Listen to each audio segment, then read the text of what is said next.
સોનગઢ તાલુકાના લીંબી ગામના જંગલ ફળિયા વિસ્તારમાં ગતરોજ પડેલ ભારે વાવાઝોડા સાથે પડેલ વરસાદને કારણે ઘરોના પતરા સહિત ઘરવખરીનું સામાનને નુકસાન થતા વહેલી તકે સહાય મળે તેવી રજૂઆત ચેનલ માધ્યમથી સરકારને કરી છે।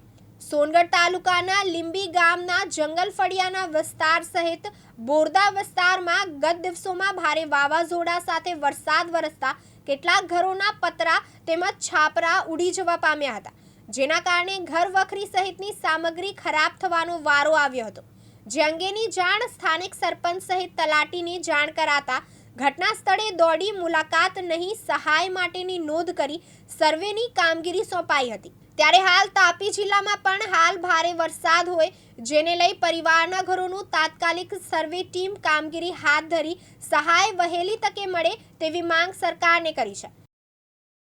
મારું નામ અનિલાબેન ગણપતભાઈ ગામી, અમારા ગામ લીંબી જંગલ ફળિયું, એમાં રવિવારે 29 તારીખે વાવાઝોડું, પાણી આવ્યો, વરસાદ ને નળિયા પતરા બધું બે ચાર ઘરોને નુકસાન થયું।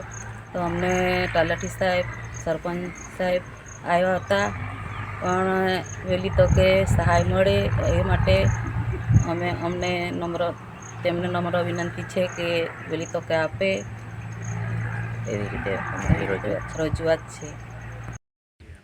હું સાદરેશભાઈ રામજીભાઈ વસાવા, ગામ લીંબી, ફળિયું જંગલ ફળિયું।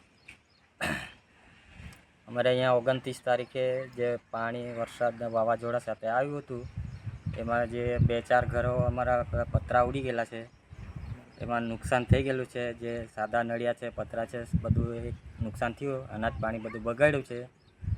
એટલે એ માટે અમારે વિનંતી એ છે કે જે નુકસાન થયું છે એમાં અમારા ગ્રામજનો આવ્યા હતા, સરપંચ સાહેબ આવ્યા હતા, તલાટી સાહેબ આવ્યા હતા। જે અમારે આપવાનું કહેવાનું હતું એ કીધું હતું, તો જે કાગળિયા અમારે ડોક્યુમેન્ટ આપ્યા છે એમાં જે છે જે અમને વહેલી તકે એ લોકોનો નિર્ણય લાવવા માટે વિનંતી। જી, તમારે અહીંયા સર્વે માટે કોઈ ટીમ આવી હતી? હા, આવ્યા હતા, અમારા તલાટી સાહેબ, સરપંચ સાહેબ આવ્યા હતા। સર્વે માટેની કોઈ ટીમ આવેલી? ના, કોઈ બીજી ટીમ નથી આવી। તો તમારી શું રજૂઆત છે હમણાં? હમણાં વહેલી તકે આ જે અમારે રહેવાનું ને બધું સામાન પલી ગયેલો અનાજ પાણીનું, એટલે એમાં રહેવાનું ખરું એ વહેલી તકે થઈ જાય અમારું ઘર, તો એ માટે અમારે નમ્ર વિનંતી કે સરકારશ્રી જલ્દી સહાય જલ્દીથી તમને ચૂકવે। હા।